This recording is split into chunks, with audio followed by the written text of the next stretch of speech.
thanks. Like, hey, Scoob, did you hear Nikki Blake is hosting a Scooby-Doo panel? No. Yeah. Like on today's Scooby-Doo episode, Scooby-Doo and Shaggy meet Nikki Blake. Yeah, in a Scooby Panel. Like, we need to get this puppy started. Okay, Nikki Blake, take it away, Scooby-Doo.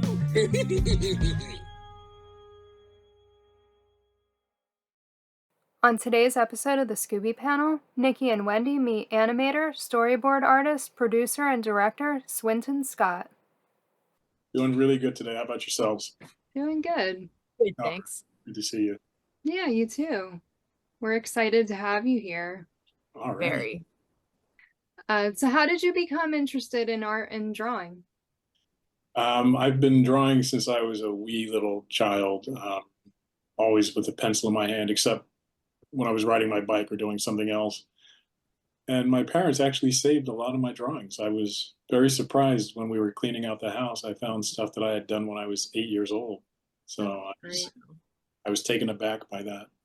Mm-hmm. So yeah, I've always been drawing and been watching cartoons, and there's photographs of me as a child sitting in front of a TV set at various ages. Oh, so great. Obviously I had a big interest in watching cartoons all the time. Mm-hmm. Yeah, that's really neat. I don't know about being neat. I guess our generation was the ones that were growing up with the TV as the babysitter. Sure. Guys a little bit older than me were watching Howdy Doody, I guess, in the mid-50s. Mm-hmm. And so when I was coming up, Sherry Lewis was on, and I guess Howdy Doody was still on, but I don't recall seeing Howdy Doody on TV. I recall seeing Sherry Lewis, and Winchell had a show at some point. Paul Winchell had his ventriloquist show at some point. I remember seeing that. I may have been a little bit older, but I've been watching TV probably since I was 3 or 4 years old. As soon as I could sit up and say, "Ooh, look at that!"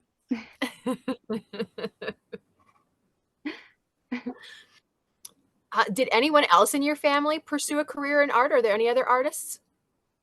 When I was a certain age, one of my aunts gave me a scrapbook that she had done of a comic strip that ran, I don't know about all over the country, but it ran in Philly, and it was called the Teeny Weenies. And she would cut out the Sunday strip and paste it in a scrapbook for her son, my cousin Reggie. And the first time I looked through the scrapbook and saw the comic strips, I think I got to the end, and there were pages of drawings back there that another aunt had drawn. And one of them was, she copied a cigarette ad. And the other one was, she copied a picture of Bugs Bunny. And I asked my mother about that. She said, "Oh, that was Aunt so-and-so. She used to draw a lot." Yeah. And I had never met this aunt. I think she passed away before I was cognizant of anything. So that scrapbook was made back in the mid to late 40s, I think. Wow. So this aunt was gone by the time that I could remember anything. I have no memory of her. I can't even remember her name now. It's been that long. I think I saw that scrapbook like in 63 or 64, 65, somewhere in there. And I've asked my cousin about it. He lives in England. And I said, "Do you still have that scrapbook?" He said, "All my stuff's in storage." I said, "Well, if you ever come across it, take pictures of those pages. I want to see what our aunt drew, because I knew that she was one of the only other artists in the family." Mm-hmm. Other than that, my mother's father could draw a little bit, and I still have a couple of little drawings he did. And he would draw things like a horse or a tractor trailer truck. And he was the one that encouraged me a lot as a child to draw. And he would tell me, "Just draw what you see. Just draw what you see in front of you." And that always stuck with me. Just draw what you see. So the first drawings I did from a comic book, I was looking at something that my cousin Everett had. He had all the comics in the family. And I was sitting on a couch at my grandmother Scott's house, and he said something about this comic book cover that was drawn by Gene Colan, one of the great comic artists that I really love. And I looked at it, and he said, "Well, can you draw that?" And I got a pencil and paper, and I copied it. That drawing stayed around for a long time, but it's gone now. And I would ask him questions about comic book art, but he didn't really know how to articulate his answers that well. And all he could say was, well, that's just the way he draws. Well, I started copying Jack Kirby stuff soon after that and getting more and more into comic book stuff. The cartoon stuff, the first stuff I drew as a cartoon from animated cartoons was Hector Heathcote, which was a Terrytoons cartoon back in the early 60s. It was about the Revolutionary War and this guy that was messing up everything during the Revolutionary War. And I guess he was a Minuteman. So he was supposed to be a soldier at the ready. And I did drawings of him, and I used to draw him so much that I could draw him from memory. And there's actually a drawing that my parents saved, and my grandfather wrote on it, drawn from memory, and he put the date on it, I think, even. So I still have that somewhere around here. But that was the earliest cartoon stuff I recall doing. So yeah, I did get encouraged to draw. And by the time I got to high school, I figured out I didn't want to go into architectural drawing, which I really liked, but I would rather pursue a career in art. And I went to a fine art school. And in fine art school, I was thinking I wanted to be a comic book artist, but I'll get this fine art training to help me. And I found out, well, if you're a comic book artist, all you do is stay on the phone calling for the next book to do. And I would rather have a steady job. I did some research, found out that if you're in animation, you more or less get a pretty steady paycheck if you're doing TV stuff. At that time, you would work 6 months, then you're off 6 months. So I figured, well, I guess I could do unemployment for 6 months. Why not? And that's how I got interested in doing animation, something I like to do, something I could learn more about. And I kind of put comic books aside at that point. And I must have been 19 or 20 years old when I made that big decision. You have any regrets about making that decision? Having met guys in comic books over the last 40 some years and talking to them about the ups and downs of being a comic book artist, no. Financially, no, which is very important. Pay the rent, right? Yeah.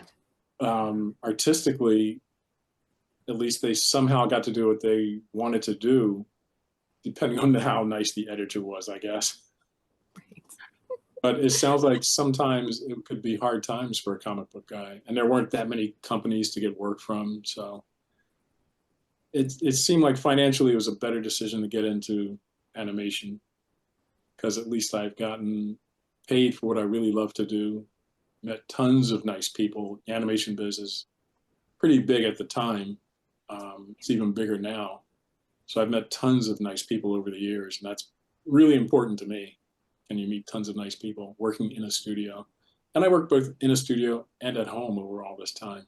I've gotten used to being able to do either way. So yeah, I'm really happy that I picked animation instead of comic books.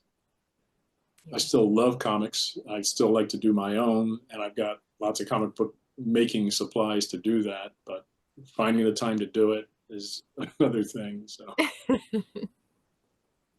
Do you find that working at home is more difficult than working in a studio, or what are the pros and cons of either of them? When I first got into the business, my first job was at Pantomime Pictures working for Fred Crippen. His studio had done the Hot Wheels cartoon at Skyhawks back in the late 60s. Before that, they did Roger Ramjet. And at the time I got the job there, they were doing Sesame Street 1-minute cartoons, which was really great because I love Sesame Street animation. So I got my dream job. My first job in the business was doing that. And the guy next to me, Mike Lyman, was animating some of this stuff. And I said, well, what do you guys do when the Sesame Street runs out? Because it's about to run out pretty soon. He said, well, we do freelance work for Hanna-Barbera. I said, what?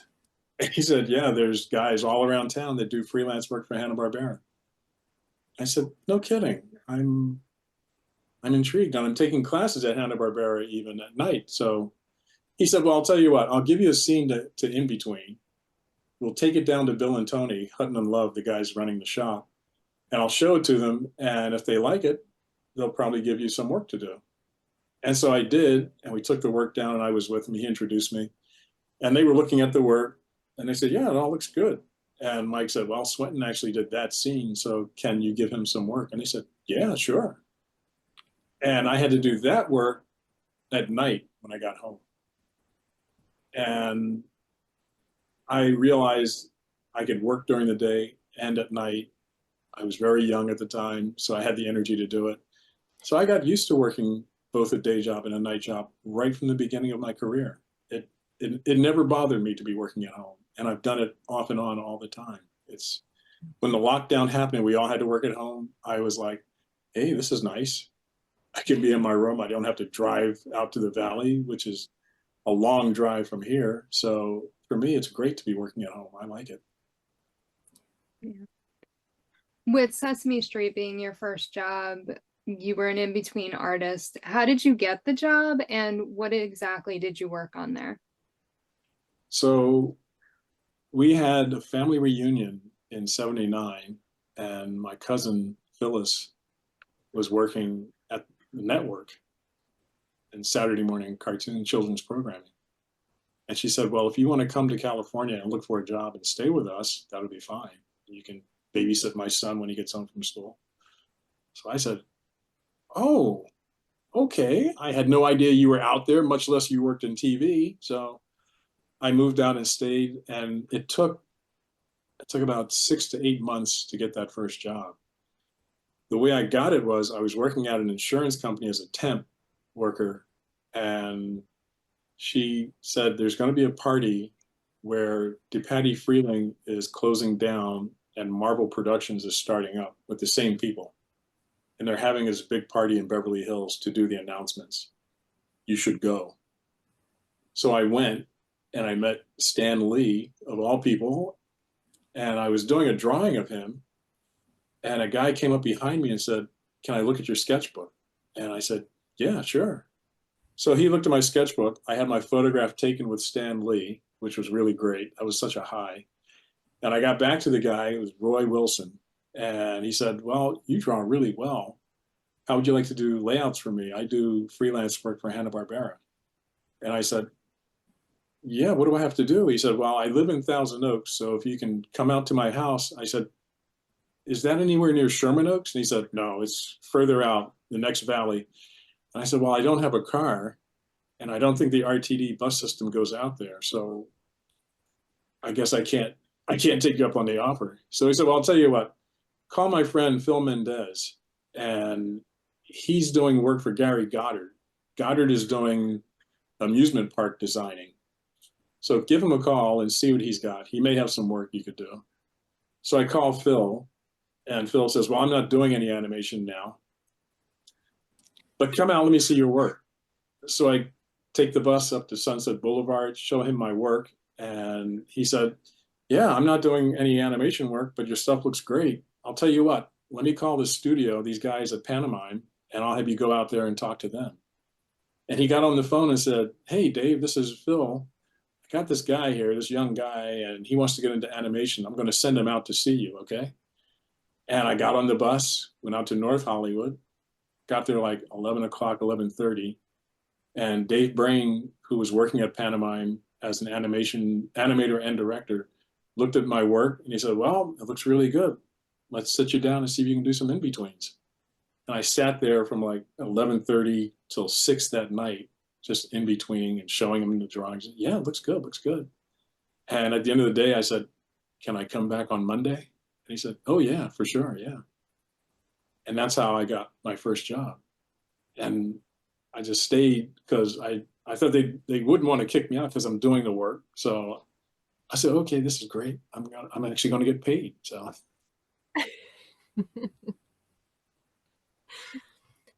So you mentioned in-betweening. So for anybody that doesn't know, could you please explain to us what that is? And I've been watching some of your videos on YouTube where you are demonstrating all kinds of amazing things. And when I watch you do the in-betweening, to me, that seems like it would be maybe the most difficult part. Is that a difficult part of that process? If you don't know what you're doing, it is. And it can be so rewarding, but if you're trying to hurry up and get to the next step, it's in the way. But it can be very rewarding to do in-betweening work. And I have some drawings here I just did. I just done a video about in-betweening some stuff. What in-betweening is filling in the drawings of a character's movement. So if my hand starts here, an animator will do that drawing. If my hand then moves over here and turns, the animator will do that drawing. Well, all the drawings in between have to be filled in to do that, to make that move look convincing. If not, the drawings just pop from here to here, and it doesn't look right to the audience. So you need to have in-betweens to fill in that action, fill in that movement, that space. That's what in-betweening is all about. When I started doing it, I was fascinated by it and how much, if you wanted, and if you had a good animator that was friendly to you, you had some freedom to do certain types of experimentation, trying to make it fit to what he wants, what the client wants, and what you want. So it can be very enjoyable to do it. So I'm only too happy to teach it. It's that you need to know really to be in animation. Yeah. What designates how many poses you actually have? I've noticed that a lot, not all of them, but a lot of the ones that I've watched you do, you typically like 5. You start here, you go here, there's one in the middle, and then there's 2 in between. What is, or who is it that designates, okay, we're going to need 5 poses to make this turn, or we're going to need 10 poses? What that depends on, usually in Saturday morning cartoons, is the dialogue of the character. What's the character saying?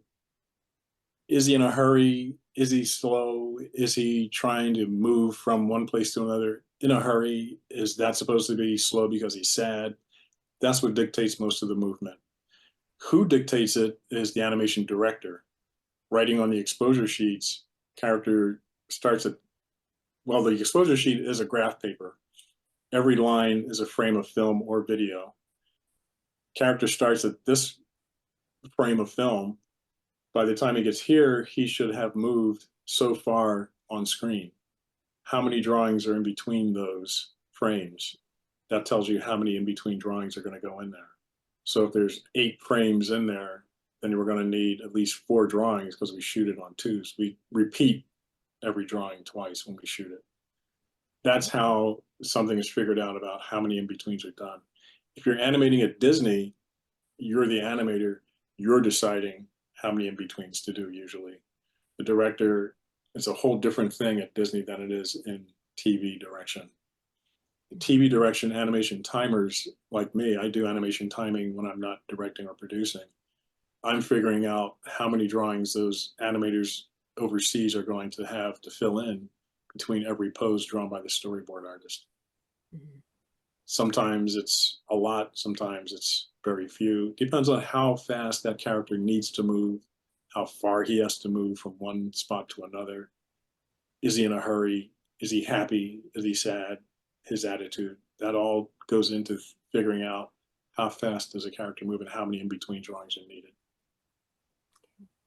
It all seems very confusing when you talk about it, but like Wendy, I've watched your videos too, and the videos have helped so much to really explain and see what exactly is happening and what you're describing. So they're really great. I love the videos. I love watching them. Thank you so much. Really appreciate that. Yeah. So I'm also trying to fill in what wasn't done in some of the books about animation. So when I got into the business, the book about animation was the Preston Blair book. So that's why a lot of my lessons are taken from him with more information than what he actually had sometimes. And it's more or less me talking to myself when I was 20 saying, here's what you need to get from this book. Here's the missing stuff from this book that will fill in what you need to do in order to get a job and stay on the job. So I'm hoping to fill in all the gaps in these books. So both the movies, Return to Zombie Island and Curse of the 13 Ghosts, were meant to be follow-ups to two things in Scooby that were quite popular. Zombie Island's a very popular film, sort of gave Scooby a bit of a resurgence in the late 90s that has continued on through now. The 13 Ghosts of Scooby-Doo, very popular series in the late 80s. Now, I would say that Zombie Island and 13 Ghosts are probably some of the scariest incarnations in the Scooby franchise. And I Wow. think that's why they are beloved by a lot of fans. A lot of fans like that kind of scarier sort of edge to their Scooby. But these two sequels, they took a totally different direction.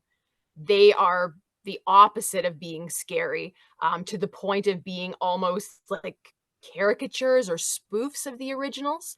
Mhm. I'm very curious. A lot of fans weren't crazy about these sequels, but I'm just curious if you have any insight as to why they did such a departure from what the original films were, and if there was any sort of reaction to the people that were working on these sequels as to like, wow, this is very, very different, and if anybody actually working on them liked the changes or kind of would have preferred it to stick to that more scary format. Both of those pictures, I was doing animation timing on that and freelance, so I didn't get to talk to or interact with the crew at all.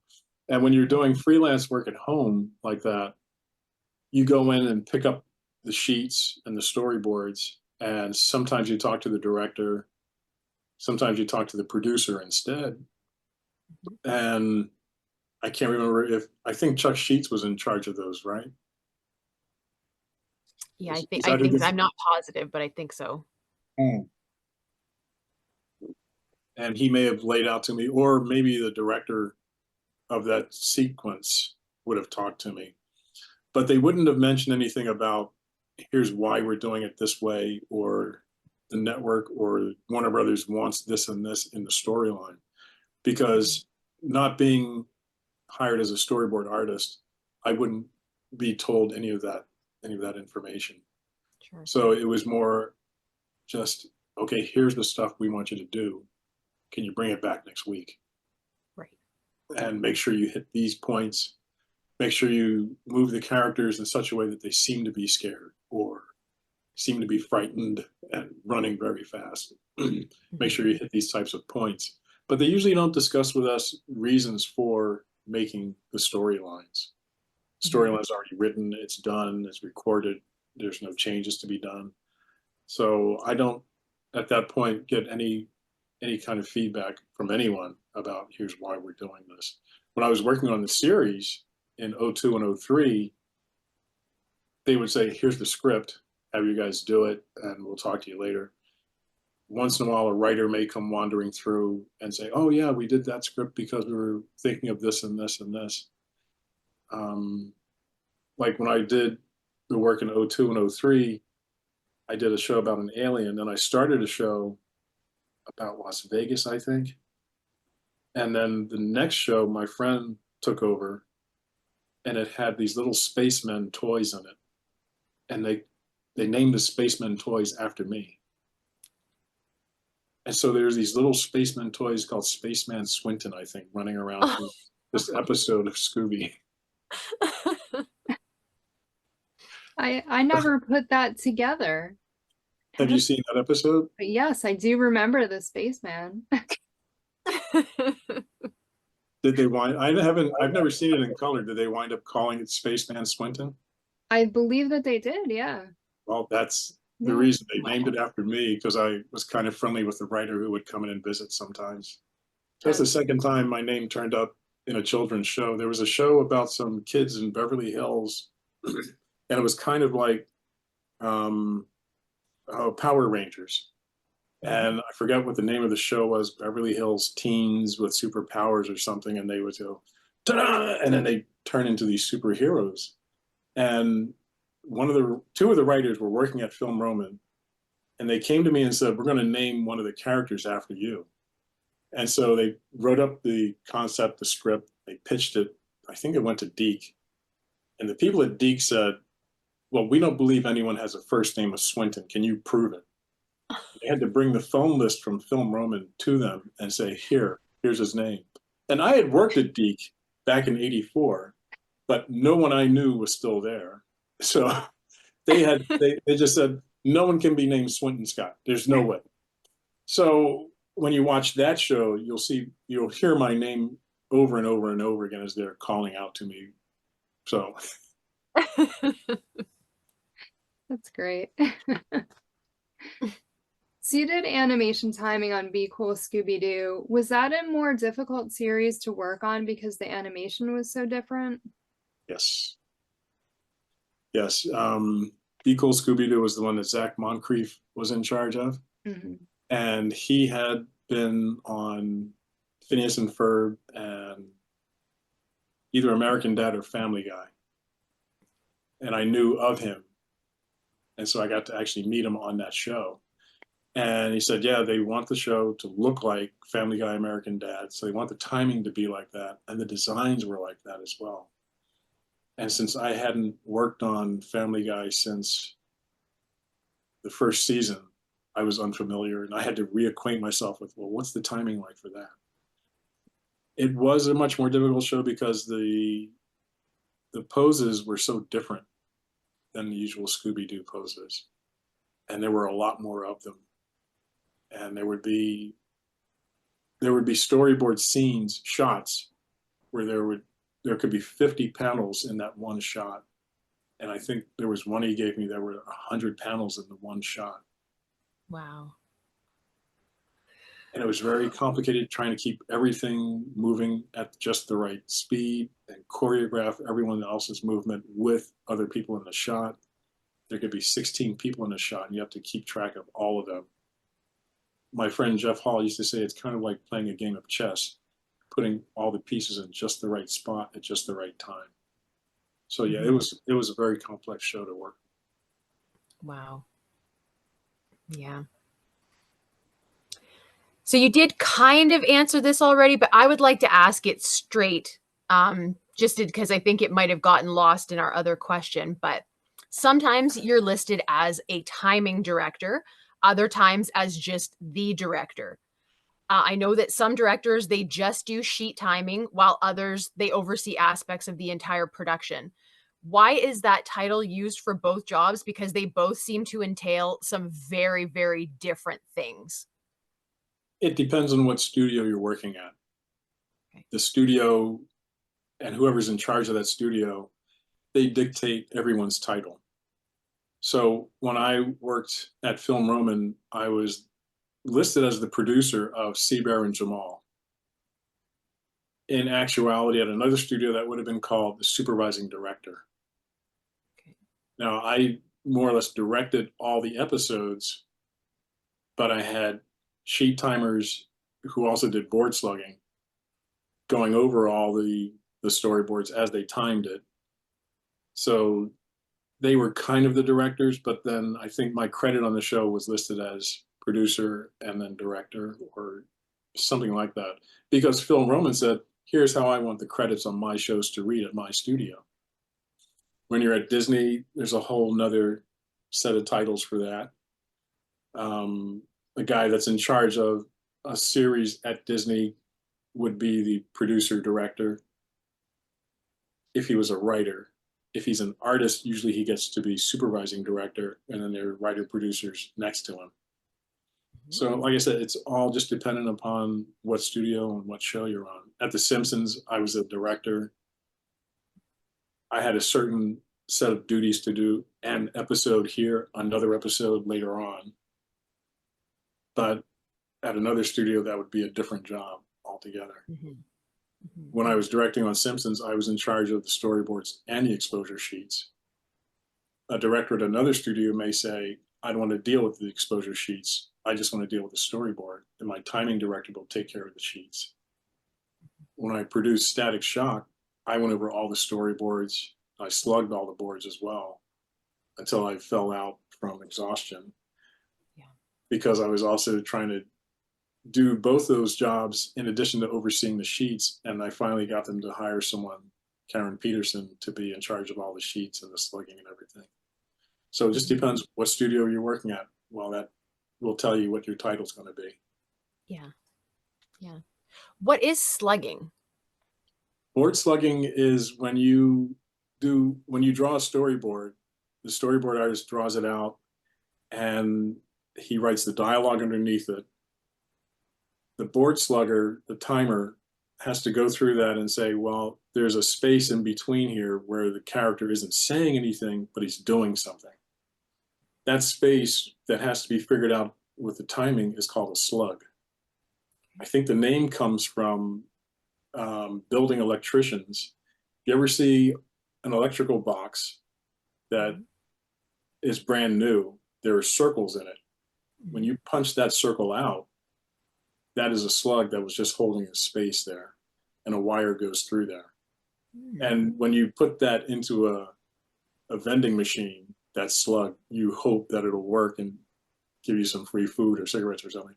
So that's what slugging is. It's filling a space with timing.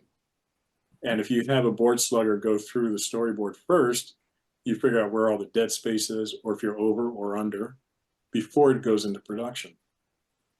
This job isn't done by us anymore. It's done by the animatic editor, who is given a storyboard with the dialogue track and figures out, well, I guess this should be here and here and here. And they do a good job, but then the show comes out to be too long or too short. And I'm always thinking, if you had given it to a slug person first, you wouldn't have had this guy wasting his time cutting it all together. Sure. And we could have had the show at time beforehand. Yeah. That's what a board slugger does. You figure out all the timing beforehand, before it goes into sheet writing and animation. Okay. With all the different roles that you've worked on, do you have a favorite role in animation, and what makes it your favorite? My favorite drawing role was when I was doing animation character layout on The Simpsons first season. And that means taking storyboard art and turning it into larger art and embellishing upon it. The board guy would do one pose, the character layout guy might do 3 or 5 poses based on that one. And you're almost animating, so that's why I liked it so much. At the time, there wasn't all that much animation being done in this country, so I was really enjoying that, doing that job. And I think that was one of the most fun jobs I had, was doing character layout on that show. Before that, some of the most fun jobs I had were working with great artists like Ken Mundy, Corny Cole, Fred Crippen, Dave Brain, working with these guys and learning all I could from them. I had a job on Little Nemo in Slumberland where I was designing some characters and vehicle props. And I got to work with Ken Mundy and Corny Cole and Ray Aragon and Paul Julian and Brian Frau. And they were in a room behind me. There's all this talent. And I could just go in and see all these great drawings. So sometimes what you're doing on the job is great. Other times who you're working with or working for is great. So those would be 2 real high points of my career for me, was character layout, animation, and then working with all those great guys. Yeah. This is something that I don't know that a lot of people necessarily notice, but I've always noticed it, and I've always been very curious. So for anyone else that doesn't know, why do artists use blue pencils in animation? So the reason for that is when you're drawing animation on paper, you can get these pencils that are non-photo blue. Mm-hmm. And for animation back in the paper days, it meant that you could do a drawing in blue, go over it with a darker blue or a black pencil. When that gets sent to camera or Xerox, the non-photo blue will not pick up. So all of your rough drawing stuff will not pick up under camera because it's non-photo blue. And if they're shooting in black and white, it won't show up because the black and white film will not see blue, this light blue. And so there are different degrees of blue pencil. That was a non-photo. The next one that we use usually would be the light blue that Collie Erase made. And then the next one we would use would be this Collie Erase 1276 blue, which is darker. So you use the blue pencil so it won't show up under Xerox camera, I should say. That's the reason for doing that. And you can be as rough and sloppy as you want with the blue. You can then tighten it up a little bit with a darker blue or black pencil, and you know that that's not going to photograph. Just your tightened up drawing will photograph, not all the sloppy roughness of the light blue. Yeah. Interesting. That's fascinating. That was honestly, I was the most excited to ask you that question, because things like that, I don't know. I think that's wonderful. I love stuff like that. You won a Primetime Emmy Award for Where's Laszlo. How did you feel when you learned that you won? And did you get to accept the award? So that was actually back in 2007. I had been nominated for Emmys in 2002, 2 or 3, for Futurama. And I rented a tux and I went to the Emmy Awards with my wife. And we didn't win. And then I got nominated the next year for Static Shock. And I rented a tux, went with my wife to the awards, and we didn't win. And then in 2007, we got nominated. I said, I'm not going to rent a tux this time. So I just wore my black suit. I drove around town looking for a black tie, and I finally found it at a store. And my wife was out of town caring for her mother and in Arizona. I went to the Emmys with my friends, and we won. And we all got to go up on stage. And no sooner did we get there, and the creator producer of the show, Joe Murray, said, well, thank you so much. There was somebody on stage left going. And we all had to then rush off the stage. So I called my wife and told her we won the Emmy. And I called my mom and dad and told them we won the Emmy. And that was a huge high point, was getting that Emmy for that. And all of us animation timers got an Emmy statuette for that show. That's very cool. Yeah. Yeah. So if your IMDb birthday is correct, then you would have been about 13 years old when Scooby-Doo originally premiered. Did you tune in for that when it first came on? And are you a Scooby fan? I did tune in, and I think I watched most of season 1. And I turned 13 that October. So I was still watching cartoons, and I would have been in 8th grade. Yeah. So the next season, I was turning 14 in 9th grade, and hardly anybody I knew was watching cartoons. And I was spending my weekends either riding my bicycle or going up to the schoolyard to play ball. So I missed almost all the Saturday morning cartoons from 70 till when I got into business in 80.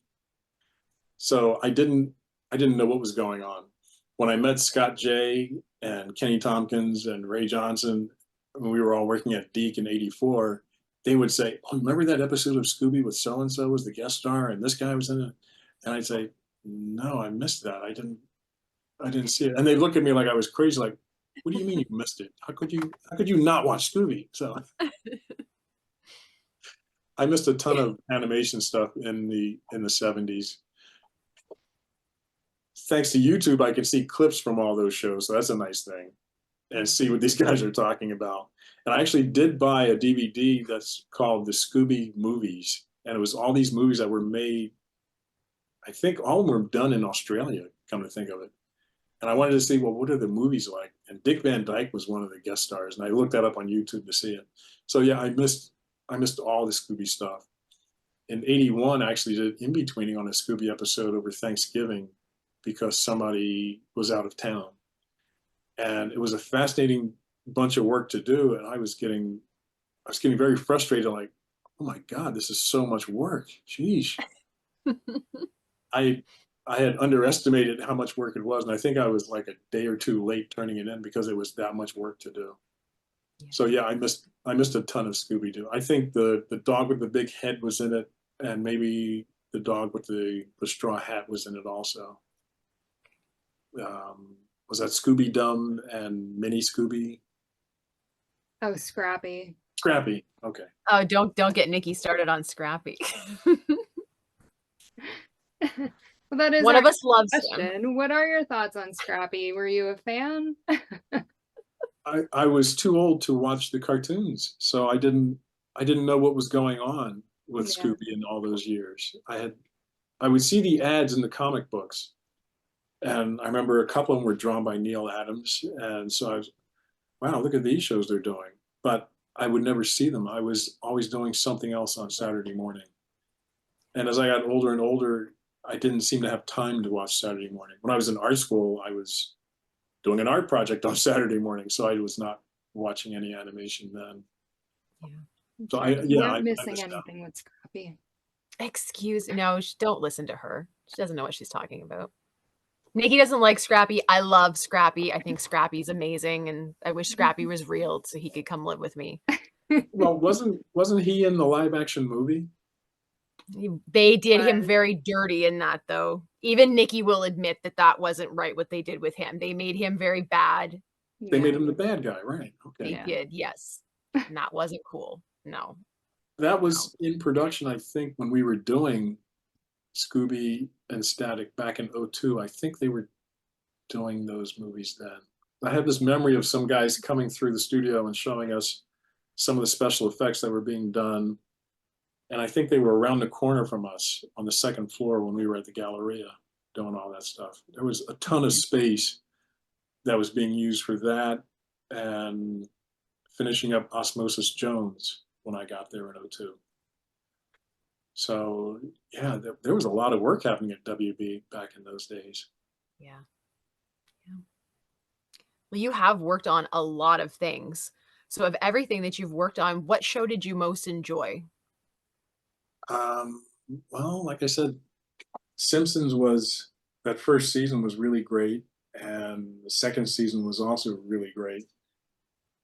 Futurama, Static Shock, and Seabear were especially enjoyable to me because I was an overall producer on those shows. And so I had to get in there and deal with the little things, but watching over an entire season of shows was really great. I had a lot of fun doing both of those shows. So maybe those two are at the top, Static and Seabear, followed by Simpsons and Futurama. And God, there's so many. These guys called me up a couple of years ago and they wanted to manage my career to get me jobs. And they said, well, first we have to ask you a question. And I said, well, what's that? They said, well, do you have management now or representative now? And I said, no. And they said, have you ever? And I said, no. And they said, well, we just don't believe anybody could get so much work that you've had over these years without representation. How did you do it? And I just said, well, I know people and I stay on good terms with people and I like what I do. And that's how I get jobs. And they said, well, we just don't believe anybody could do that because you work too many places without representation. And we just don't see how that is possible. And needless to say, I didn't use them. So yeah, that's good. What a concept. If you do good work, you get jobs. That's very, I guess that's very foreign to some people. I asked them, if I get a job without you guys, do I still have to pay you? Right. And the guy blushed and said, well, yeah. I said, yeah, I really don't. I don't want to get involved with that. Yeah. I do the work, but then I pay you because I did the work. No, I can't really justify. Right, exactly. You mentioned that Scooby was a little bit more work than you had initially expected. Do you think that Scooby was the most difficult project that you worked on? Well, that was in a 2-year period where I was doing assistant animation. And most of the shows I worked on in that 2 years' time were Flintstones, Dino and Cave Mouse, and Smurfs. And those are much easier to draw as an in-between or assistant animation than the gang of Scooby-Doo characters, which are these pseudo-realistic, funny designs by Ewell. And there's a lot more details in the Scooby characters. There's a lot of floating features that if you don't get them just right, the character doesn't look right, and they kick it back to you and say, redraw this. So it's a lot harder drawing and in-betweening that show. If you're an animator, you can get away with a lot, but when you're the assistant animator, you have to tie those characters down drawing-wise just right. So yeah, it's a lot harder than it looks. Yeah. Was there any show that you would have liked to work on that you just didn't get the opportunity to work on? There was a Pink Panther show back in 99 or so, 2000, somewhere in there. Mm-hmm. I kind of wanted to work on that just so I could say I worked on the Pink Panther, but they didn't need anybody else, so I didn't get that one. I think there was something at DreamWorks I looked at and saw the design and said, yeah, that might be fun to work on. But I didn't know enough guys at DreamWorks to get me an introduction to someone that could say, okay, we'll take you on. And if you don't know people, they're very hesitant to hire you. Sure. And they don't say that to you, but usually that's the reason, is that, well, I don't really know you, so I don't want to take a chance. Yeah. If you don't have any recommendations behind you, they don't want to be bothered. But there haven't been too many shows that I looked at and I thought, yeah, I'd like to work on that just because it looks great. Because once you get in there and start working on it, you find out the people around you, you might not get along with them all that well. Right. So now you're working on a really great looking show, but you're not really melding with the crew. So right. Yeah. It's a lot better working on a show that's not your cup of tea, but the crew around you is very supportive and friendly, and you have a good time with them. Yeah. Well, in the spirit of that too, you have mentioned already that you've worked alongside some very, very talented titans of the industry. Is there anyone specifically that you worked with who inspired you and encouraged you while you were either coming up in the business or once you were already established? And anyone that you feel really helped you come into your own as an animator? Yes, Fred Crippen and Dave Brain at Pantomime Pictures, that first 2 years in the business, always encouraging me, always telling me, do your own stuff. Don't worry about what these guys are doing over here. Just do the work you want to do. And then when I got into the business, one of the first things I would ask people is, who did the Flip Wilson special and who did the Bill Cosby special? And I found out Corny Cole did the Flip Wilson special and Ken Mundy did the Bill Cosby special. And within 2 years, I got to meet them. And soon after that, I got to work with both of them.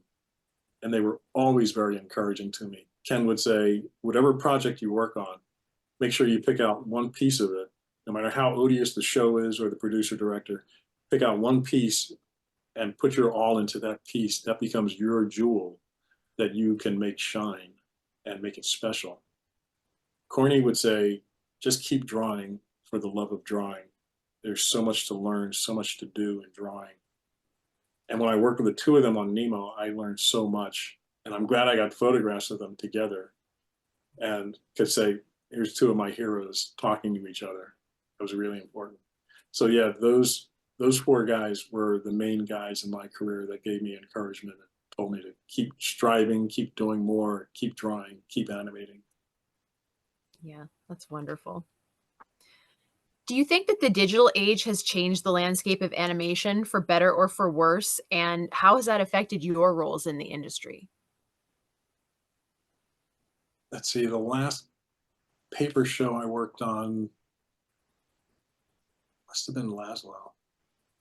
The guys were doing the drawing on paper. And there's a whole different way of working when you're working paper or digital. The digital stuff, sometimes it's a little faster for us just because we can hit the undo buttons and correct something. On the other hand, it's a little harder because now you're dealing with, well, I did version 3 and now he's working on version 5. Well, what happened to version 4? Well, we did that, but we threw it away. And there's sometimes this confusion with the computers and, well, where's the file for that? Where's the file for this? When you're working paper, it's always, here is the paper, this is the project right here. That's a huge thing to get used to. eraser shavings and pencil sharpeners you don't hear in the studios anymore. It used to be you walk into a studio and you hear pencil sharpeners going all the time, which this is what it sounds like. So you don't hear that anymore in the studio. Yeah.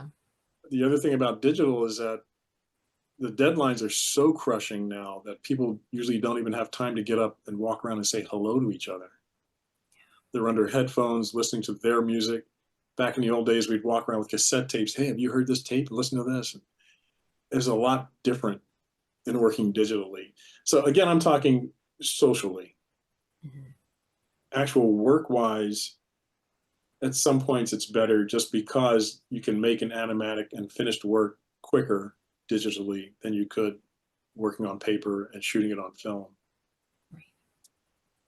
It does speed it up, but then again, they have piled on so much more work onto everyone because they think that it's so much faster. And yet drawing takes time. Yeah. Whether you do it on paper or on a computer, that's still time it takes to draw that character. And people don't seem to understand that. Well, it's a computer, so everything is faster. No, it still takes time to draw that. Just because I draw it on my computer does not mean that it went out faster than when I drew it on paper. The motion of my hand drawing is still the motion of my hand. It takes the time to do that. I guess management thinks, well, it's a computer, so everything is faster, but in the end, it's not really. Mm-hmm. And all I've seen over these years is the schedules being stretched out. And I told a lady at Disney TV years ago that I didn't quite understand why the shows I work on starting in January is not airing until the next January. And she looked at me like I was crazy. I said, you know that we used to work on a show as animators and assistants in May, and it was on the air in September. And she couldn't believe that. But we did. And there were shows that I worked on like in July and August for Saturday morning stuff, and it was on the air in October, November. So this computer stuff, yeah, it seems to be faster, but still it's stretched out everything. And by the time you see the show in color, you're onto another show. You've forgotten what you did. I worked on the 7D at Disney TV, and I started on it, I think, in May of 13. And the show didn't air until the following April and May of 14. Wow. Yeah. How do you think AI is going to affect the animation industry? I hope it doesn't. I hope that the product that AI spits out to the public is so ugly that no one will want to buy it. The illustrations I've seen done with AI, you look at them and you think something's not quite right. And then you notice, oh, that person has 7 fingers on one hand. Yeah. Or their eyes just aren't quite lining up the way they should, you know. There's something a little bit off about it. So I hope it doesn't come into our business to do the drawings or the script writing or the voices. Mm-hmm. I'm keeping my fingers crossed that it crashes and burns and goes away, and we don't have to think about it anymore. Yeah. I think we all feel that way. Absolutely. Yeah. So your YouTube channel, great videos. Thank you. Everybody needs to check out your channel because it's so informative. I mean, just the drawings that you're doing, the information that you're giving, it's great. For anybody that's interested in animation and learning the process of it, it's a great channel to check out. But what made you decide to do those videos? Well, I worked at Warner Brothers back in 2011. I was on the Green Lantern show. There was a CGI Green Lantern show back then. And I got hired as a checker and a timer because the industry was really flat that year for a couple of years.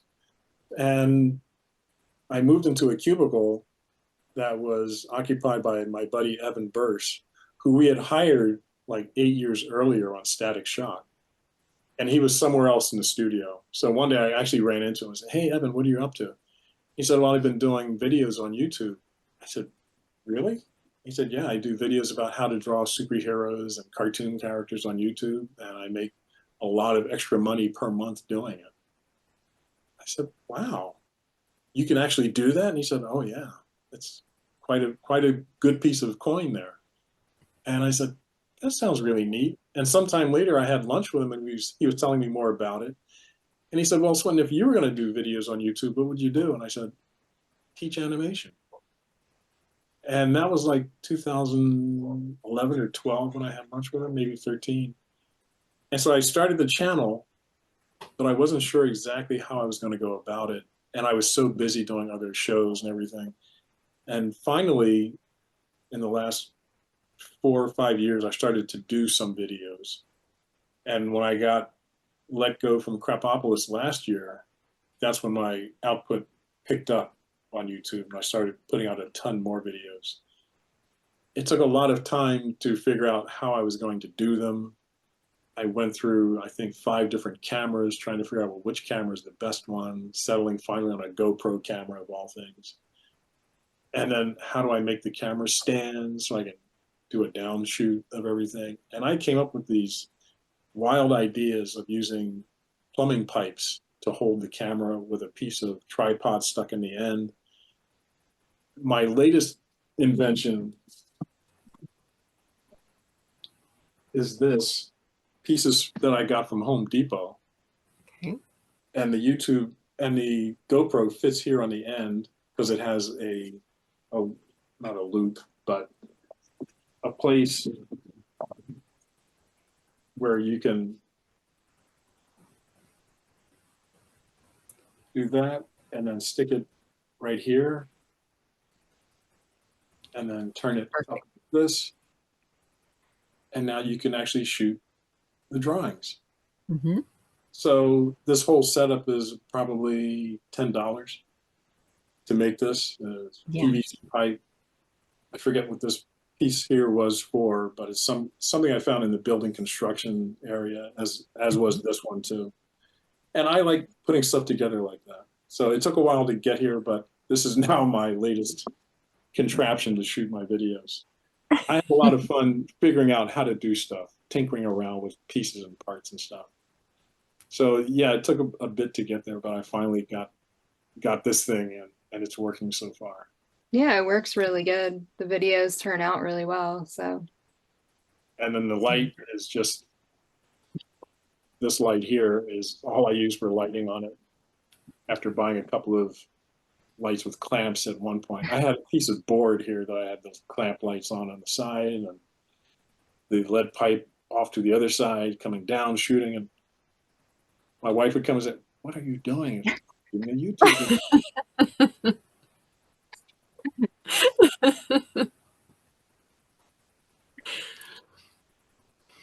But figuring out stuff is just something that I like doing. I still got this Bolex camera that I bought back in the 70s. It's an 8mm camera.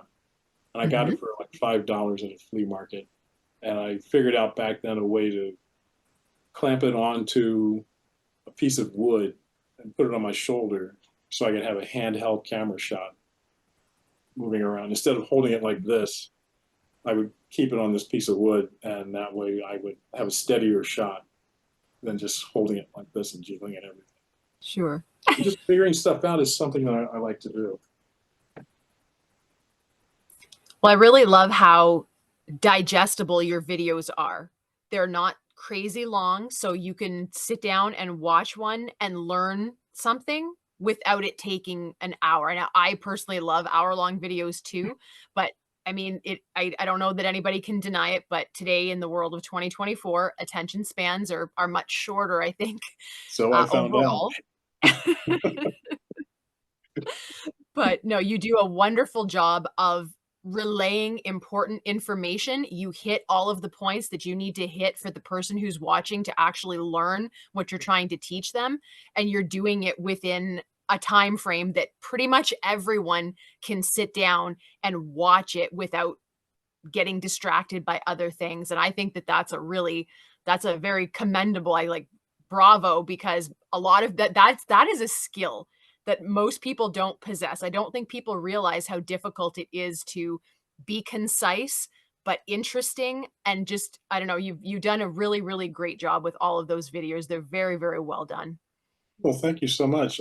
I worry about that because I know people don't have long attention spans. I know that movies that I like to watch from the 40s and 50s, I probably could not get someone who's 20 years old to sit through more than 10 minutes of it. Yeah. So if I can be concise and precise and put across these points of information to people and they like it, that makes me feel really good. I'm really happy that people like them. Yeah. No, The first video of yours that I watched was the in-between video. Oh. I think it was Fred. I think it was Fred or yeah. And I'm watching it and I'm like, okay, I'm finally going to learn what in between is, because someone that we interviewed had explained it in words and I'm just like, I don't understand what you're saying. Like, so watching your video, I was like, that totally makes sense now. And I'm just like in awe that I finally understand what an in-betweener does. Well, when I learned in-betweening at Hanna-Barbera, they used to have a class run by this guy named Harry Love, and he would bring in animators and designers to talk to people, and it was free. And it was after hours, like 6:30 till 8:30 or something. And sometimes he would have young guys from the studio giving demonstrations. And I think the first one I went to, there was this young guy showing you how to in-between. And he said, well, if you look at Fred here, you'll see him looking left. But if you look at Fred now, he's looking right. So we have to figure out the in-betweens to go in there. And he kept talking about this guy, Fred. I'm looking down and I nudged the guy next to me. I said, who is this Fred that he's talking about? Because it doesn't look like Fred Flintstone to me. And he said, it's Fred from Scooby-Doo. Oh. So yeah, that was 1980, I guess. So yeah, I was out of Scooby so much that I did not even recognize that character. And that's why when I started doing some of the in-between things, I said, I have to do Fred, because that was one of the first in-between lessons I got about how to really do in-betweens and flipping the pages. No one said that in the Preston Blair book. And that's one of the things that Preston left out, that if he had put that in, a bunch of us would have gotten a lot further than we did. But that little tiny bit of information, I thought someone needs to show people, how do you do that? It's not an art form, but there is a way to do it. When I was animating at home in Philly, I did it without knowing that I should be flipping the drawings. All I did was hold the drawings up and just let them fall down and see does that look right? So it was an important thing to get across to people, and doing it with different characters also will give people a lot more foundation about how to do it. Yeah. Well, that's a really great tip. Would you have any other tips that you could share? There's a lot of artists in the Scooby community, a lot of even friends of ours and people that come on the panel that do a lot of artwork and stuff and that love that. Do you have any extra tips that you could share with us that you learned that really turned out to be invaluable in your career? Let's see, after rolling the drawings, I would say drawing a circle, turning it into a sphere, and drawing the eyes on that sphere, not flat, but in perspective, because the sphere is round. Learning how to do that will get you very far for drawing any characters, no matter what style they are. Knowing how to place features on that sphere is a very important thing. And that's a really important lesson in the Preston Blair book that I didn't take to heart back then. I had to learn it when I got out here. The other thing is learning what exposure sheets are for. Because once you do the drawings, you have to know how to time them so that either you shoot them under camera like I would do, or put them into a program like iMovie or Premiere or whatever you're using. Knowing how the timing works will make your drawings work and come to life and give them personality that you want to put across. So those would be the two extra things: drawing that sphere and learning timing, animation timing. This animation timing is what brings all the elements together and makes the show work. Anything on screen that you see that's moving, animation timing is responsible for that. So anything that moves on screen, animation timers, that's what we are responsible for. How long does it take to get from here to here? And we tell animators when to do it and how fast it has to be done or how slow it has to be done. So learning drawing and timing are the things. Both of those things are covered in Preston Blair's book and in Richard Williams' survival kit book and in Eric Goldberg's book, Crash Course in Animation, and in Tony White's book, the Animator's Workbook. So there are books out now that do teach you that, but 45 years ago, none of that was there except Preston Blair. So those would be two big pieces I would give to people: spheres and exposure sheets.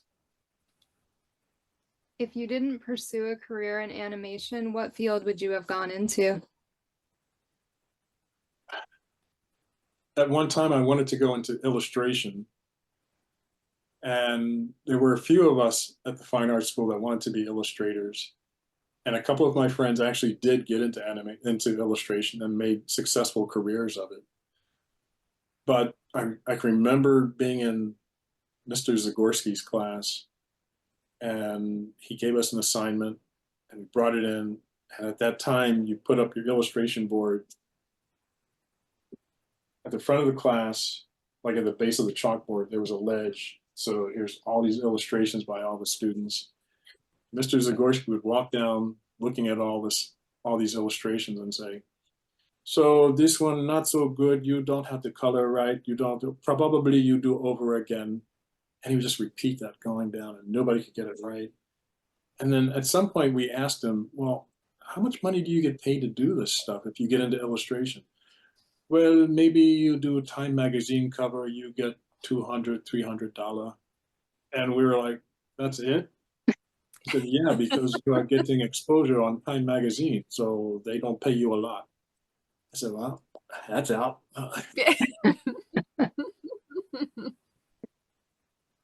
So I kind of gave up on illustrations, again, based on, can I support myself?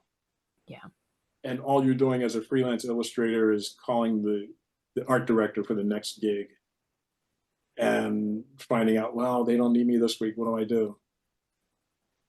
And my wife worked at an ad agency before I met her, long before I met her. And she said, yeah, the ad agency guys would call up illustrators and say, let me see your work. And the guy would show up with his work and he'd look at it and say, yeah, you do oranges and apples really good, but we're looking for a guy that does bananas. Next. So you don't get the job.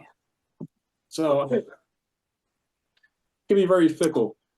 I might have tried that, but I found out how hard that was. And I said, even if you're at the top of your game, you're still hustling the entire time.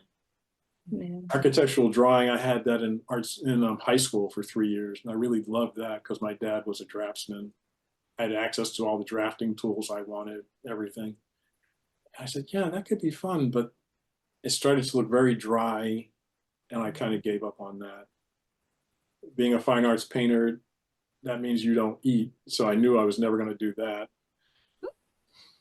But I went to Tyler School of Art, so I got exposed to many, many different types of art and techniques.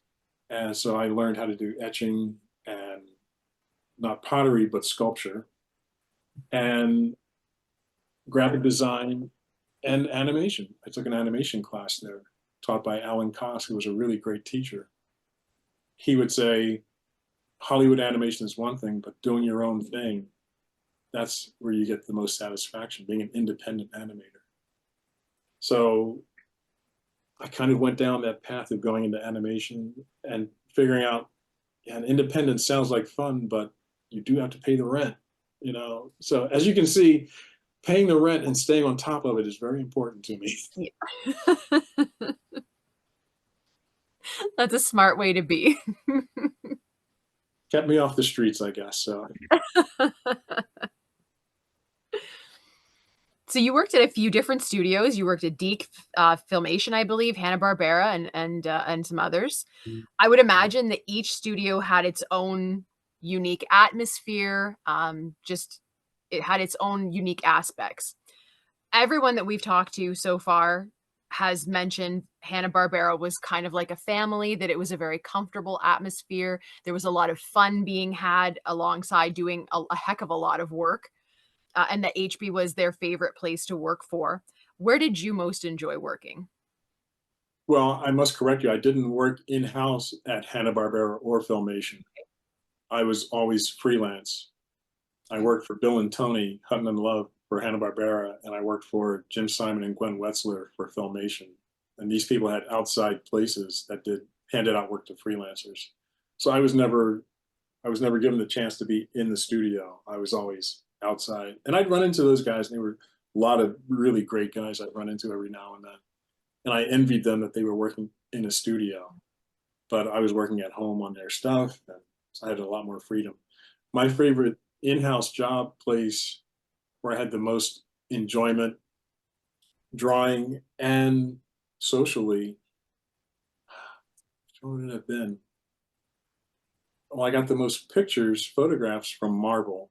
So that might have been one of the most enjoyable places, Marvel in 85, 86. After that, Klasky Chupo in 89, 90 was a ton of fun working there. And the projects at both places were good. It was Muppet Babies and Moon Dreamers at Marvel and Simpsons at Klasky Chupo. And a lot of fun at both of those places. Warner Brothers in 91 on Tiny Toons Animaniacs was a lot of fun. I met tons more people there to have a lot of fun with. And the projects were great, drawing Buster and Babs Bunny and all those guys. And then the next place was, where did I go after that? Oh, I went back to Film Roman on The Simpsons. Then I did Seabear, and I did God, the Devil, and Bob, Futurama. And both of those studios had really great people that I stayed in touch with, a lot of them. So yeah, working in-house has a lot of upsides to it, a lot of great points to say for it. But I never did work in-house at Hanna-Barbera and Filmation. I just knew those people from other places, or I'd walk through the studio and say hi to a ton of people and meet new people. So I missed out on that stuff in the 80s. So yeah, I wonder if that's, I've always kind of felt, looking at how everything has gone digital now, and even though the majority of what's being produced now, it's very high quality, it looks amazing. So not saying anything bad against it, but I have always kind of thought that it lacks a certain level of charm and personality that traditional animation had. And listening to some of what you were saying tonight, I'm wondering if maybe a part of why that is missing now is like how you described, that even if people are working, in-house right now, they're kind of doing their own thing. There's maybe not as much camaraderie or socializing as there was back when it was traditional animation in the 70s and the 80s and the 90s. And I wonder if that atmosphere, the social atmosphere, was also helping to bolster everyone's enjoyment and excitement for what they were doing. I mean, obviously everyone was already, I mean, most of the people that we've spoken to anyway, they're very passionate. You're very passionate. You love what you do. You're not, I mean, yes, you wanted to be able to pay the bills, but you were still doing something that you truly loved and wanted to be doing. And do you think that maybe that is part of what's missing these days, is what comes from being around other people that share your passion and being in that kind of an atmosphere sometimes where you can experience it together? I think it depends on which project you're talking about. If you're talking about children's programming, weekly programming, that's one thing. If you're talking features, that's another. For the Saturday morning stuff, children's programming, the actual animation has been done overseas since 82 on a large scale. Yeah. They had been doing stuff overseas before that, but in 82, when there was a strike, all the work went overseas from Hanna-Barbera and Ruby Spears. And the work, while it was good, I don't think it looked the same as when we were doing all of it here. I think something was lost sending it out to be done. And probably there are other jobs where that happens, where your core group is so good at what they do, and then suddenly management says, yeah, let's job that out to some other place. And it's not quite as good as it used to be. So I think that may have done something to take a bit of the personal edge off of things. The other thing that digital does to stuff is that it makes it too perfect. Yes. So the first few seasons of The Simpsons were actually done with Xerox cells and paint. And when they went digital, suddenly it looked super clean. And maybe it looked a bit cold compared to the first few seasons that were analog and were shot on film. So that's something that the hardware actually has something to do with. The work on The Simpsons was sent overseas as well, but we did so much of the work here setting it up for those guys that our hands are very visible in the finished product. And for features, a lot of those are done overseas too, especially CGI stuff that is lower budget. They have to send that overseas. It was not overseas, it's in Canada. I directed Diary of a Wimpy Kid a couple of years ago, and the entire crew was in Canada. And I was the only one here in the States. And it wasn't quite the same as having a crew here that I could walk around and beat up and tell them, come on, you guys, let's go. There's something lost when you send work out like that.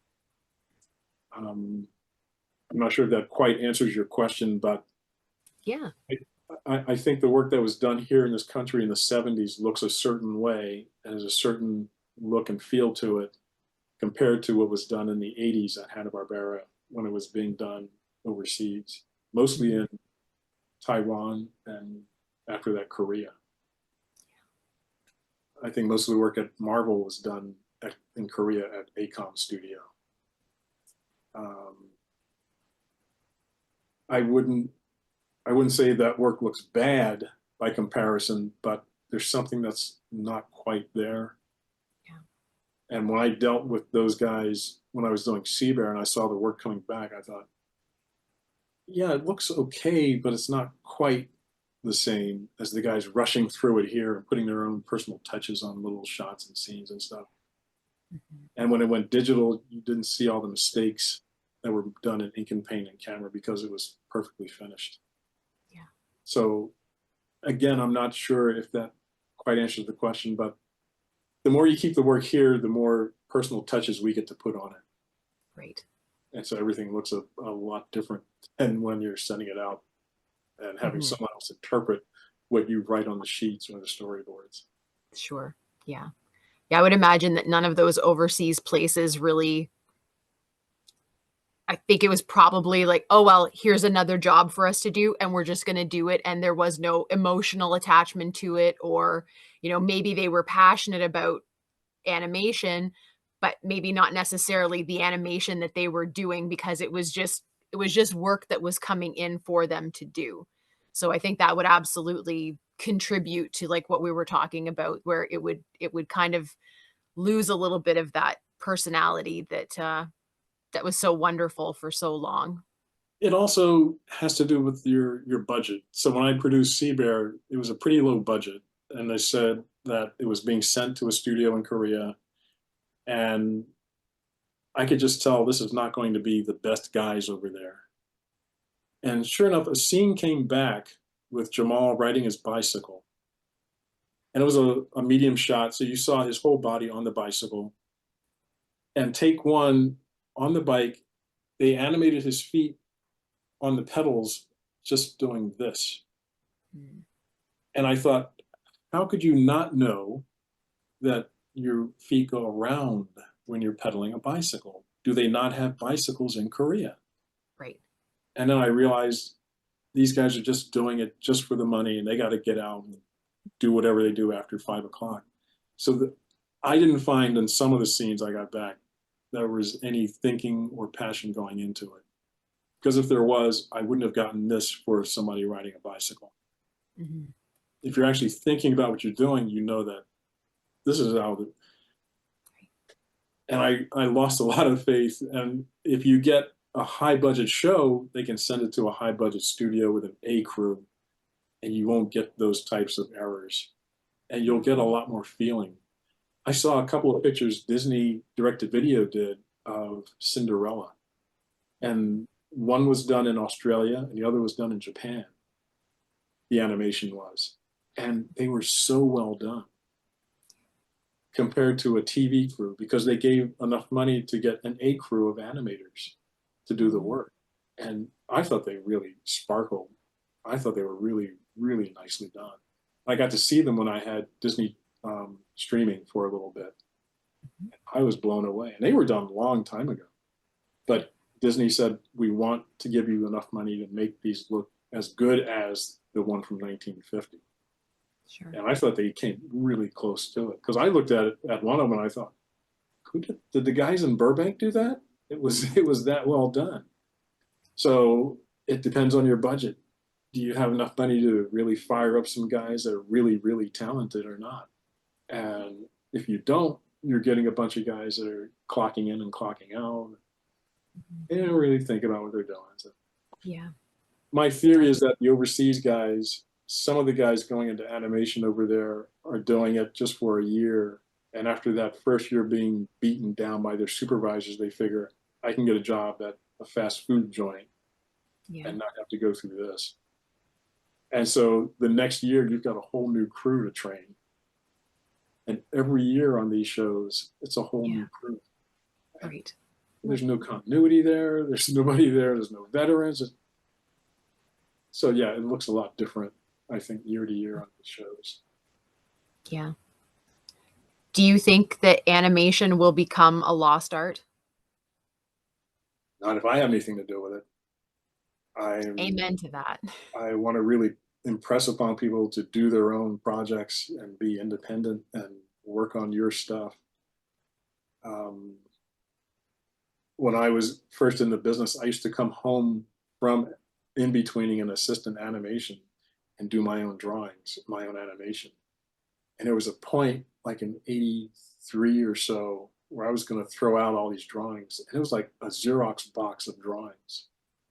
And my roommate, Terry, said, you're going to toss those? And I said, yeah. He said, well, let me shoot some of them. And he pulled out his Super 8 camera and he single frame shot a ton of my stuff. So I actually got to save all that stuff. But being on your own, doing your work that makes you happy is really important. And if you do it on paper or digital, doesn't matter. Being an independent animator is a really important thing. I've got projects that I haven't done. I hope to show them in my videos coming up and say, I'm going to work on this while I'm teaching you more animation stuff. So you can see how I do this project from beginning to end. So I don't think it'll be a lost art. I look at some of us old guys as being just these alchemists that people look at what we do and say, what is that magic they're doing there? And we're just these guys that are going through life with all this knowledge, and now it's time to pass it on to the younger guys and say, you can make your own animation, you can make your own project, your own show, whatever you want to do. Just keep at it and keep drawing, keep having fun. Yeah. So in passing that information on, like you're doing it through your YouTube videos, but when you worked in the studio, I imagine that you probably got to work with people that were there to also give you some helpful tips or advice on how to do things. And now a lot of people are working from home. So how are the younger people that are just coming into animation getting that information, because they're not working side by side with the veteran animators anymore? There were points in my career where some older guy would come in, and by older at that point, I mean just 10 to 20 years older, and would say, well, I know you like these characters. And he would drop on my desk a pile of model sheets of Mickey Mouse and Pinocchio that I had never seen before. And it was such an eye-opener to actually see these model sheets from 1940. well, I didn't even know these existed. Look at this stuff. And people would pass stuff on to you like that when you're in a studio situation, because they get to know what you like and don't like and everything. But like you say, how do you pass that on now? If everyone's working at home, you're not gathered at the Xerox machine going, what are you doing? Well, I'm making copies of a Goofy model sheet from 1945. Nobody's doing that. So it becomes just, is social media the only way to pass this on? It may be. The job I'm working now, I asked before I took the job, do I have to come into the studio? And they said, no, no one's coming into the studio. I said, oh. But then you're missing out on interacting with people. Yeah. When I was at the studio 5 years ago, I actually brought in a box of drawings, a Xerox box of drawings that were layouts I had done, layouts other people had done, drawings that people had done and given to me. It was a huge thing. And I showed them to this one guy, and he said, let me get so-and-so in here. And a bunch of people went through that box, and they made copies. They digitized them is what they did. So there was no like paper copies. They just digitized them all into this giant files and passed it amongst themselves on USB sticks, I guess, or through the company, internet, intranet, whatever. So that was the last time that I was able to pass on a bunch of physical things to people and watch their faces light up as they saw this stuff. It is great to be around people and say, look at this, look at this, look at this. I do miss that. I do miss being in person, passing it on, but I guess passing it on this way through the YouTube video is the next best thing. Do you have any fun stories that you can share with us from your time working in animation? Haven't all these stories been fun already? Oh, absolutely. Absolutely. Yes. Well, let's see, which period of my career would you want to hear a funny story from? The 80s, 90s, 2000s? Let's go 80s. Yeah. The 80s. Let's see, I got the animation. There were times at Marvel where I sat in a room with Vicky Banks, Leon Jusen, and Chris Sanders, the guy that made Lilo and Stitch. And we were in there together for almost a year. And we had so much fun in there, just telling jokes, laughing and everything. One of my friends came in and said, I just wanted to see what's going on in here, because every time the door opens, there's like a Muppet Baby party going on in here with confetti and everything. And we just looked up and laughed. And, oh. And he said, yeah, outside of your room, it's kind of quiet and people are walking around talking. But when your door opens, suddenly there's this explosion of laughter and good times and happiness coming out. And I just wanted to see, well, what is going on in these? Oh, that's great. So I think you have to be a little bit of a kid if you're going to work in Saturday morning cartoons. I think you need to be. yeah. Yeah, I think that was around the time when guys started to really decorate their desks with toys and other things. And as you walk through the studio, you would just see on the top of the desk tons of toy things, and you look in the guy's cube and it's just surrounded with toys and posters and stuff. And in our room, we each had a wall, and I had tons of drawings and photographs on my wall. Next to me was a file cabinet, and on top of the file cabinet was a fish tank that I think Chris brought in. And he brought a couple of fighting fish and a Plecostomus or two. And all the Plecostomus did was go up the side of the tank. And I said, well, what do they do? He said, well, they clean the tank. They eat all the leftover garbage and everything, just sucking their face up the side of the tank. Oh, okay, I had no idea. So we had all this stuff in this room. There was a coconut head with a face on it on top of that file cabinet for a while. And we called that this character from the original Star Trek show called Vol. And we made up the story that it came to life at night, and the file cabinet walked with this coconut head on it, looking around the studio, and scaring people to death. And then it walked back into its place before morning, before we got there. We just had a lot of fun in that room. There was a time when I did this drawing of Beaker and Bunsen, the two science characters on Muppet Babies. And just as a joke, I put in a thought balloon above them, I put a hypodermic needle above one of them and a tea kettle above the other one. And Leon saw that, and for some reason he thought that was supposed to be in the episode. So he actually drew props of this hypodermic and this tea kettle. And it's in this pile, and he takes it into the producer, Bob Richardson, and Bob says, "What is this?" And he said, "Well, aren't those in the show?" And he said, "No, it has nothing to do with this episode. What are you doing?" And he came back with these drawings and said, "Why did I do that?" And I said, "I don't know, man. I didn't tell you you had to draw that for the show." Hilarious. Oh gosh. That's all the questions that we have for you. Thank you so, so much for your time. This has been great. It's been great learning about your career, and I'm excited for more videos on YouTube. I'll be watching them all, even if they're not Scooby.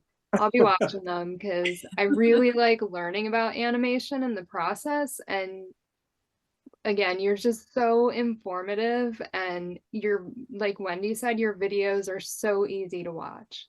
Well, thank you so much for your kind words. I've had a blast talking to you guys tonight. This has been so enjoyable. If you want to do a follow-up interview, just let me know.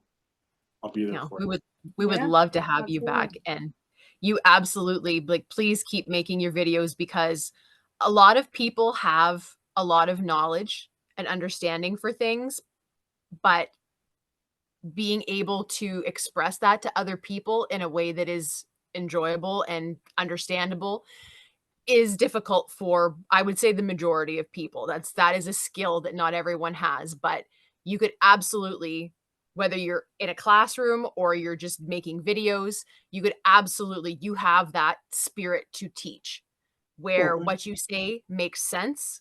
It's you take something that is actually quite complicated. I mean, I think that's what I have learned the most in the last few years doing these panels with Nikki and meeting people that worked in animation and learning more about the process itself.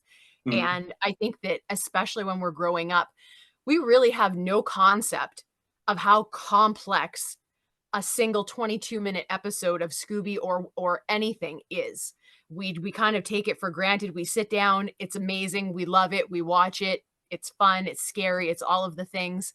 But when you actually learn about how many people are involved and the hours of work and the dedication that's required for that, it's insane what goes into making those shows. And to think that someone can take all of that information and boil it down to its core and be like, "Here, let me show you what this is." And for someone that doesn't really know anything about it to be like, "I get it. That makes sense to me." That is a very, very, very rare skill. You absolutely have that. And thank you for keeping animation alive, because there's some scary stuff going on in the world. And it sometimes gets a little depressing thinking of where animation might be in another 10, 20 years. But as long as there are people like you still out there, I think we all still have hope that it will continue on and it will keep being what it needs to be, in spite of the challenges that sort of creep in from the sides. But yeah, thank you so much for your time, and keep doing what you're doing, please. One thing I should add is when you were asking me about people that would inspire me and help me, I spoke about the older guys, but I should also mention the guys that were around my age that I met when I got into the business. And that would be Leonard Robinson, Barry Caldwell, Dan Haskett, Byron Vaughns. And then the crew I met at DAVENPORT, Scott Geralds and Kenny Tompkins, Ray Johnson, and Bill Wolf, Fred Wolf's son. And these guys were always encouraging me. Dan Haskett gave me so many private drawing lessons.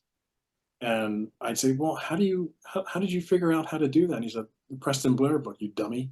So that's another reason for me passing on all this stuff.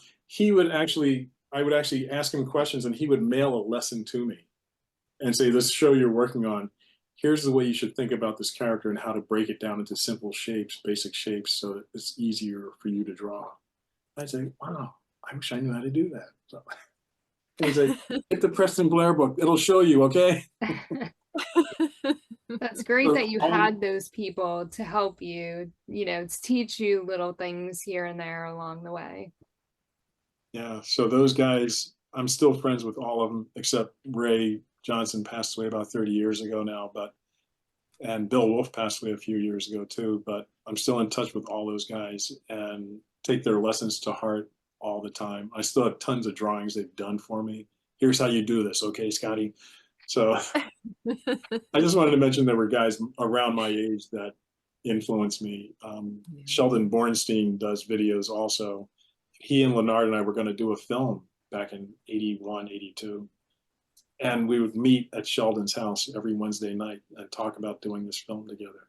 And were some of the most fun Wednesday nights I had, to just sit with the guys and talk about animation. So I learned a ton of stuff from all these people and more. So every show I've worked on my IMDb, I met someone there at that studio that gave me advice and encouragement. And you can't ask for anything better than that when you go through your career in life. Yeah, that's wonderful. Yeah, Nikki and I are friends with Scott Gerald, and Scott said to tell you, he's like, please say hi to Swint and tell him that Deedle's doing fine. Did he tell you what Deedle is? He sort of did, but he was like, I'd like to know if Swinton remembers that or not. So when we were at Marvel, Scott was working upstairs doing storyboards, and Vicky and I did storyboard cleanup in the office downstairs. And Scott went to school with Leon and Chris, so he knew them. And he would come down and he would break into this weird little voice. And it was almost like, it wasn't quite like someone that had swallowed helium. It wasn't quite like that, but it was a little kid's voice, and it was very mischievous. And he would walk in and say, Deedle, deedle, deedle, deedle, deedle. And he would go up to Leon and hit him, and he'd go up to Chris and say something, and Chris would say, now Deedle, go back to where you're supposed to be. Now get out of here. We're trying to work while you're doing it. And he would say, yeah, I'm Deedle now. That's what Deedle was all about. And I think he did some drawings of Deedle for me, which I probably still have in the closet. And one of them, he was standing next to a bulldog, but he had a baseball bat behind his back he was going to hit the bulldog with. I think I still have that. So that's what Deedle is, was this made-up imaginary child character that was mischievous, probably meaner than Calvin from Calvin and Hobbes. It was probably based on that somewhat, which was, I think that came out that year, 85. And every morning somebody would bring in a newspaper and we'd look at the latest Calvin and Hobbes and Farside, which were running around the same time in the papers. So that's what Deedle is, the mischievous bad boy. Scott would be very happy that you remembered.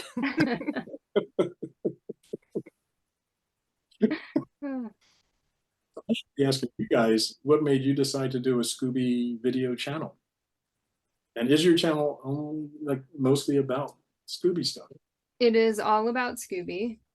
Besides doing interviews and panels, I also do some collectible videos, and I started doing some cooking videos where I wear a Scooby costume and I make stuff out of the Scooby-Doo cookbook. There's a Scooby-Doo cookbook? There is, yeah. There is. Wow. Yeah. So I've loved Scooby forever, and Scooby is like my happy place, my safe place. This whole room is Scooby, so like anywhere you look, there is just Scooby everywhere.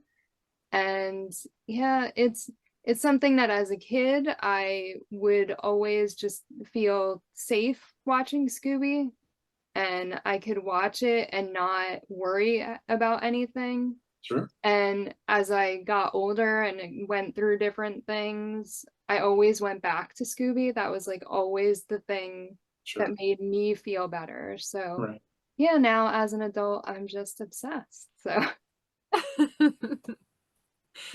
well, and Nikki and I got to be friends through Scooby, so another reason we love him. Okay. When when I first met Scott J, he was so into Scooby and the guy that designed him, Iwo Takamoto. And when I got to Warner Brothers working on Scooby, Iwo was like 2 doors down. So I actually got to meet the man himself and talk to him. Very, very rarely would I talk to him because I didn't really know him all that well. And he was busy doing drawings for, I guess, marketing, publication, whatever. I don't know that he had anything to do with the show, although he may have. I don't know. I was too afraid to ask him because I was so in awe of him. Then years later, I got a video, and it was Scott Gerald's and Iwo Takamoto. And Iwo was explaining to Scott, for the sake of the overseas studios, how to draw the Scooby characters. And they just put a camera on his hands drawing them as he explained, this character's design is based on this. This character design is based on that. And I still watch it. I've been watching it for the last 5 years since I got it. It's still inspiring to watch, to see, wow, that's what goes into making a character design work, is watching Iwo explain to you, this is what this character's about. And I was really wishing, I wish I had seen something like that back in '81 when I was in betweening on the show. It would have made it so much more enjoyable. I would have had a much better time working on it if I'd known all this background to it. Mm-hmm. But listening to him talk, that's one of my things of relaxing me. Listening to Iwo talk, and the other interview with Art Babbitt talking about his career at Disney in the 30s and 40s. So those are my happy things that I go back to and listen to over and over again. And it's a fascinating thing to hear. Maybe Scott has that. He can send it to you, where Iwo tells probably you, does. this is what Velma's based on. These shapes. This is what makes Velma, and this part of the fashion thing. And those fashion things he drew in 68, 69, and whenever, we still love to look at them. Even though they're dated from back then, we still love to look at them. And they are reassuring to us that they stay the same through the years. Yeah. And we as people, we like that some things stay the same. Mm-hmm. They don't change. It's comforting is what it is. Yeah. There's definitely something comforting about it, for sure. Yeah. And with the way the world is, I mean, everything feels so stressful now. Yeah. So to have that, like where you do feel comfortable, it's a good thing. It's very important. Yeah. Right. And Wendy is also an artist. She's an amazing artist. And I started following her because of her art and her Scooby posts. And yeah, she's incredible. Thank you. And actually, Scott Gerald's doing Scooby comic covers in the 90s was part of what inspired me to want to be an artist. So when I got to meet Scott, that was like a dream come true, because I was like, oh, you're part of the reason that I wanted to do this. So right. And he had been working on Scooby since the mid to late 80s, I guess. When he left Marvel, I guess he went to Hanna-Barbera and became part of the Scooby shows, and probably the Smurf shows too, maybe. But yeah, when he got out of art school and was working at D, we were all like, God, this guy can really draw that Hanna-Barbera style just off the top of his head. He was just, wow, look at this. So yeah, we knew that he was our supervisor, matter of fact, right out of art school. He was our supervisor. That's how good he was. All kinds of good things came out of Scooby-Doo. Yeah. It really did, even if it was just the people that worked on him. And I think all of you are part of what has given Scooby his longevity and why we still love him, because I think everyone that's been proud of what they do and passionate about it, I think it's gone into him as a character and a property. And I think without that, he wouldn't be something that we're still talking about 50 some years after his inception. And so there's a little piece of all of you in Scooby, I think. And I think that's why we'll still be talking about Scooby in another 50 years. I don't really think he's going to go anywhere. No, there's always another Scooby out there. Always. And when they did the one that looked like Seth MacFarlane's version of Scooby, I thought, wow, they really want to keep this character around and just try different looks on him all the time. Right. I didn't see the Scooby Mystery Incorporated show, but that was a totally different look in its own way. I think they were doing that when I was on Green Lantern. The crew around the corner from where I was doing that Scooby show. And I'd go and say, hey, what are you guys up to? And I knew a bunch of that crew.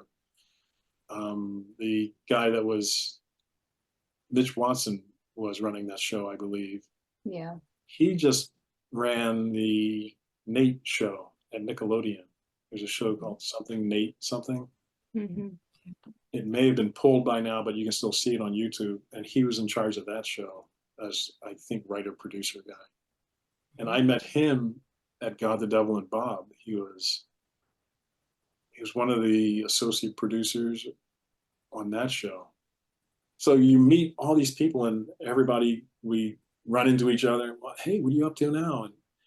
And he wanted to be a writer back then, and he achieved his dream and got to be a writer. He just kept asking questions and trying out things. He's worked on a ton of stuff now. So yeah. Well, thank you again for all of your time tonight. We really, really appreciate you coming in and talking to us and sharing your love of animation and all of your knowledge about it too. It's been honestly such a, I don't know, we love talking to everybody, but every once in a while somebody that's special comes on and we really, really enjoy it. And you're definitely one of those people. It's been really, really wonderful and a pleasure and a joy to like spend some time with you. So thank you for that. Thank you. Right back at you. I've had a great time talking to you guys. Love your questions. Really good questions.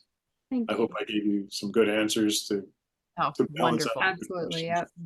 Yes, for sure. Yes. And hopefully we can have you back again. Anytime. Just let me know.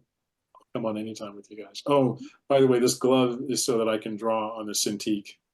Oh. Some people don't know that we have to use a glove when we draw on the computer screen so that our oils don't get on the screen and ruin the screen. So that's what the glove is for. I'm just so used to wearing it during work hours. I just sure.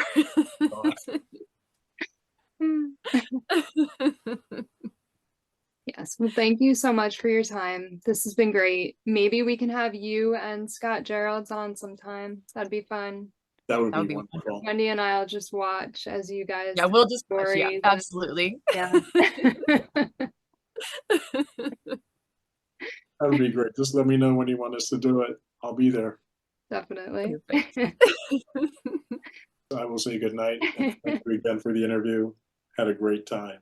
Wonderful questions again. You guys are great. Thank you. Thank you. We had a great time, and thanks for all your time. And your cat. He made an appearance. Or she was adorable. Usually he hangs on me a lot longer than what he did for you tonight. Usually he's all up in my face, rubbing his head on my beard. So he just did a short little visit this time. But he knew he had to be on his best behavior because he was on camera. Exactly. I think he's looking for the sunshine. So all right. All right. I'll let you guys go. Take care. Bye-bye. Bye-bye. Bye. Thank you for tuning in to another Scooby panel. I'm Nikki Blake from ScoobyAddicts.com. If you like these panels, please subscribe to my channel for more great discussions. A huge shout out to our patrons, Julie Rosen, Ross from ScoobyFan.net, Tagus, Elizabeth Maloney, Garrett Spencer, and Paul the Scooby Dude. If you would like to support the Scooby panel, please go to patreon.com/ScoobyAddicts. A very special thank you to animator, storyboard artist, producer, and director Swinton Scott, and artist, blogger, and Scooby collector Wendy BRYDGE. Scooby Panel is available in podcast form on most podcast platforms or as a web series on YouTube. You can find Scooby Panel on Instagram, Facebook, and X as @ScoobyPanel. We are part of the Collector's Maze Network, where you can find all things geek. Scooby and Shaggy were voiced by Scott Innes. Check out Scott's website, onescottshop.com. Scooby Addicts artwork by Will Davenport. Scooby Panel logo by Garrett Spencer. Video editing by Nikki Blake. Music composed and performed by Bovine Nightmares. Please join us next time for another Scooby panel.